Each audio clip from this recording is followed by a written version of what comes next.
Lady DJ అమ్మాయిలు వచ్చేశారు. ఇక డీజే టిల్లుకి చిల్లే. పూర్తి వివరాలకు చదవండి రేపటి సాక్షి హైదరాబాద్ ఎడిషన్.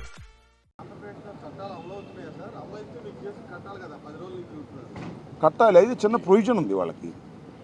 ఎంక్వైరీ కింద ఒక 14 days వరకు వాళ్ళు రిజిస్టర్ చేయకోకుండా ఉండొచ్చు అనేటువంటి ప్రొవిజన్ ఉందని నేను విన్నాను.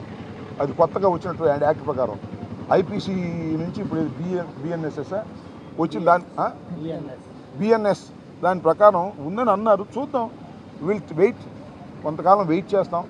వెయిట్ చేసిన తర్వాత చట్ట ప్రకారంగా వెళ్తాం. పోలీసులు మా మాట వింటారు మేము అనుకుంటున్నాం. పని చేయమండి, మా లోకేష్ గారు రాసిన రెడ్ బుక్ ప్రకారం మేము పనిచేస్తారు అన్నా అనుకో, వాళ్ళని కూడా మేము గుర్తుపెట్టుకుంటాం. కోర్టుకు వెళ్తాం, కోర్టు నుంచి ఆర్డర్స్ తెచ్చుకోవడానికి ప్రయత్నం చేస్తాం చట్ట ప్రకారంగా. సోషల్ మీడియా పోస్టులు వాక్చాతుర్యం అని హైకోర్టు ఉత్తర్వులు ఇచ్చింది గతంలో, సుప్రీంకోర్టు సార్. దాన్ని ఎందుకు అమలు చేయట్లేదు? ఆ ప్రభుత్వం కావచ్చు, ఈ ప్రభుత్వం కావచ్చు. సరే, ఆ ప్రభుత్వం సంగతి ఎందుకులే, మేము ఊడిపోయి ఉన్నాగా. ఇప్పుడున్న ప్రభుత్వం సంగతి చెప్పు. మరి వాక్ స్వాతంత్రం అంటే బూతులు తిట్టడం వాక్ స్వాతంత్రమా అన్నాడు చంద్రబాబు నాయుడు గారు. మరి అయ్యా, నేను అడుగుతా ఉన్నాను, బూతులు తిట్టడం వాక్ స్వాతంత్రం కాదు. బూతులు తిట్టే వాళ్ళని సహించమాకండి, బూతులు తిట్టే వాళ్ళ మీద యాక్షన్ తీసుకోండి. ఏమన్నాడయ్యా, మనలో మన మాట. ఆయన పేరేంటి, స్పీకర్ గారు, ఆయన పేరేంటి, అయ్యన్న పాత్రుడు గారు ఏమన్నారు? చెత్త నా కొడుకు ఈ ముఖ్యమంత్రి అన్నాడా జగన్మోహన్ రెడ్డి గారిని? ఇది బూతు కదా నాయన, మీకు కనిపించడం లేదా? అంతేకాదు అంటే మళ్ళీ కోపం వస్తుంది మా వాళ్ళకి, మా సోదరులు, కాపు సోదరులకి. ఏమన్నాడయ్యా పవన్ కళ్యాణ్ గారు? చెప్పు తీసి వైఎస్ఆర్ కాంగ్రెస్ పార్టీ ఎమ్మెల్యే కాపు నా కొడకల్లారా చెప్పు తీసుకొడతా అన్నాడా లేదా? ఇది బూతు కదా? దీని మీద యాక్షన్ ఉండదా? అంటే మా వాళ్ళు ఎక్కడ పొరపాటున బూతు మాట్లాడితే మమ్మల్ని గొంతు నొక్కేస్తారా, జైల్లో పెట్టేస్తారా, నెల తరబడి తిప్పేస్తారా? మీకు ఒక ప్రత్యేకమైన చట్టం ఉందా? నాకు తెలియక అడుగుతున్నా. ఇవాళ నేను చూసా, ఇందాక ఎక్కడో ఆర్జీవి గారు సినిమా తీశారంట. దానిలో మన ఆయన పేరు ఏంటండి, చంద్రబాబు నాయుడు గారి అబ్బాయి లోకేష్ని ఏదో వ్యంగ్యంగా పెట్టారంట, పప్పను గిప్పను. దానికి కోపం వచ్చేసి ఇప్పుడు ఇంటి చుట్టారు ఉన్నారు పవన్ కళ్యాణ్, ఏది మన ఆర్జీవి గారి ఇంటి చుట్టారు, ఆయన పట్టుకొచ్చేసి అరెస్ట్ చేసేద్దామని. నేను ఒక మాట చెబుతున్నానయ్యా, ఎవరయ్యా సీమరాజు అంట, ఎవరో నాకు తెలిసి చూడాల నేను. ఆ సీమరాజు గారు మరి ఆయన మీద యాక్షన్ తీసుకోరా? కండవ వేసుకుని మాట్లాడుతున్నాడు, చూసారా మీరు? ఏమండి చూసారా లేదు మీరు? వైసీపీ కండవ వేసుకుని మాట్లాడుతున్నాడు, మా పార్టీ వాళ్ళలాగానే మాట్లాడతాడు. జగన్మోహన్ రెడ్డికి అనుకూలంగా ఉండగా మాట్లాడతాడు, నన్ను తిడతాడు. ఆ ఇరిగేషన్ మంత్రి అంట, అరే బాబు వాడికి ఏం తెలియదు, వాడు డ్యాన్సులు వేస్తాడు అని మాట్లాడుతున్నాడు. అది యూట్యూబ్లో చూపిస్తాడు, అది నేరం కాదంట. బూతులు తిడతాడు, అది నేరం కాదంట. సినిమా సెన్సార్ చేసి వచ్చిన సినిమా అంటే నేరం అంట. అందువల్ల ఆర్జీవీని లోపలేసేస్తారంట. ఎక్కడ పోతారా లోపలేసి? ఇవాళ అయిపోద్దా? పాపం పండదా? ఇన్ని బూతులు మాట్లాడేటటువంటి మీరు ఇవాళ మా గురించి చెప్తున్నారు. శాసనసభలో ఏమంటారు? శాసనసభలో మొన్న కూడా చంద్రబాబు నాయుడు గారు మాట్లాడేటప్పుడు మాట్లాడారు, చాలామంది చూశాను నేను. ఇప్పుడు ఎందుకు లేవన్నీ? ఈ సీమరాజు ఒక ఆయన వచ్చాడు, అంతకుముందు ఇంకో రాజుగారు ఉండేవాడు, గుర్తుందా మీకు? మా పార్టీనే, మా పార్టీలో గెలిచాడు, ఎంపీ అయ్యాడు. ఏంటని? రఘురామకృష్ణరాజు గారు. మా కండవా వేసుకునేవాడు, ఇప్పుడు సీమరాజు లాగానే మమ్మల్ని తిడుతుండేవాడు. చంద్రబాబు నాయుడు ప్రోత్సహిస్తూ ఉండేవాడు. ప్రోత్సహించి తెలుగుదేశంలో తీసుకున్నాడు. మమ్మల్ని తిట్టన్నాళ్ళు తిట్టాడు. ఎన్ని తిట్టాడండి అయ్యా, ఎన్ని తిట్టాడు చెప్పండి ప్లీజ్. మీరందరూ చూస్తున్నారు కదా. తిట్టుకోకుండా జగన్మోహన్ రెడ్డిని తిట్టాడే. తిట్టిన తర్వాత ఏమన్నాడు తెలుసా మీకు? నేను జగన్మోహన్ రెడ్డి నా ఫ్రెండ్ రాజశేఖర రెడ్డి కుమారుడు, తప్పో రైటో తెలియక వాడు వీడు అన్నా నీకు అన్నాడు స్పీకర్కి ముందు. తిట్టినాను ఆయన ఒప్పుకున్నాడుగా. ఆయన ఇప్పుడు స్పీకర్ చేశావు ఆ రాజుగారిని. మళ్ళీ ఈయనెవరు ఇంకో రాజుగారు వచ్చాడు. పాపం ఆ రాజుగారు పేమెంట్ తీసుకునే మనిషి కాదులే, కాస్త చంద్రబాబు నాయుడు వల్ల పడి జగన్మోహన్ రెడ్డి గారిని తిట్టాడు మా కండవ వేసుకుని.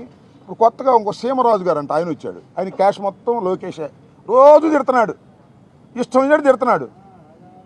దానికి సెన్సార్ లేదు. ఆర్జీవీని అయితే లోపలేస్తారు, సీమరాజుని అయితే నెత్తిని పెట్టుకు పొగుడుతారు. ఎక్కడ పోయే కాలం వచ్చిందా మీరు? ఏం నాకు అర్థం కాల. ఇవాళతో అయిపోతాయా రాజకీయాలని నేను మనవి చేస్తున్నా. ఇవాళతో ప్రభుత్వాలు శాశ్వతంగా ఉంటాయని మనవి చేస్తున్నా. చట్ట ప్రకారం వెళ్ళకపోతే ఎవరైనా మూల్యం చెల్లించవలసిందేననే విషయాన్ని దయచేసి గుర్తుపెట్టుకోమని ఈ సందర్భంగా నేను చెప్తున్నాను. We're going to a legal battle.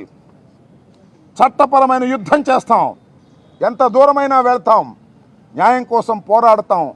చట్టం ముందు లోకేష్ అయినా, అంబటి రాంబాబు అయినా, సీమ రాజైనా, ఆ త్రిపుల్ రాజైనా, ఇంకో స్పీకర్ గారు అయ్యన్న పాత్రుడైనా, ఈ లింగపాత్రుడైనా, ఎవరైనా ఒకటేనని నిరూపించేంత వరకు మేము పోరాటం చేస్తాం.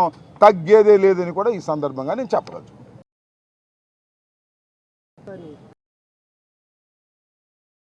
ఏమో మరి పాపం పోలీసు అరెస్ట్ చేస్తారని కొంతమంది భయపడతారు కదా పాపం. అందరూ ధైర్యంగా ఉండలేరు కదా. ఇప్పుడు నన్ను అరెస్ట్ చేస్తారంటే నా భార్య పిల్లలకి అందరూ కూడా పడతారు కదా.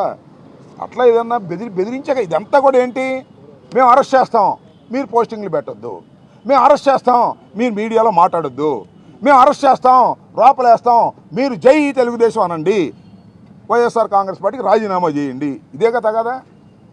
ఎంతమందిని కేసులు పెట్టి బలవంతం చేసి రాజీనామా చేసుకుంటే ఉంటారా మీ ఇంట్లో?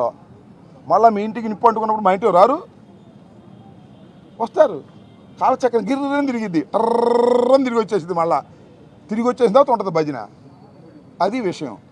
చట్టం తన పని తాను చేసుకుపోయే విధంగా ఈ ప్రభుత్వం ప్రవర్తించకపోతే న్యాయస్థానాలకు వెళ్తాం, సుప్రీంకోర్టు దాకా వెళ్తాం, న్యాయ పోరాటం చేస్తామని మీ ద్వారా ప్రజలకి, ప్రభుత్వానికి చెప్పదలుచుకున్నాను. ప్రజలకు మనవి చేయదలుచుకున్నాను.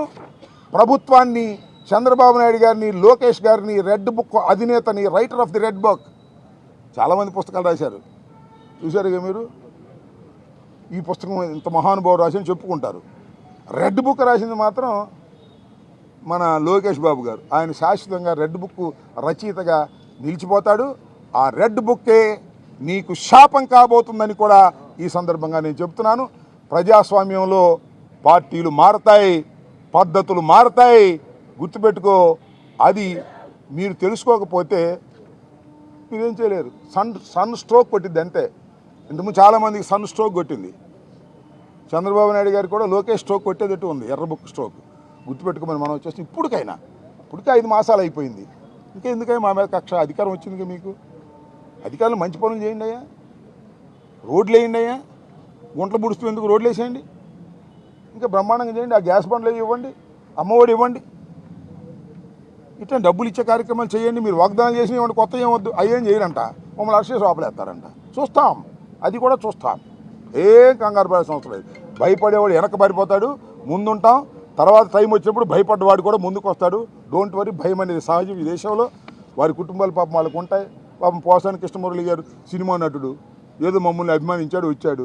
ఆయన మీద కేసు పెడతాం, రోపలేస్తాం, కుమ్మేస్తాం, కొట్టేస్తాం అన్నప్పటికీ కొద్దిగా వెనక తగ్గి ఉండొచ్చు. కానీ మనసులో మాత్రం పోదే, జగన్ ముద్ర మనసులోనే ఉంటుంది. గుర్తుపెట్టుకోమని కూడా ఈ సందర్భంగానే మనవి చేస్తాం.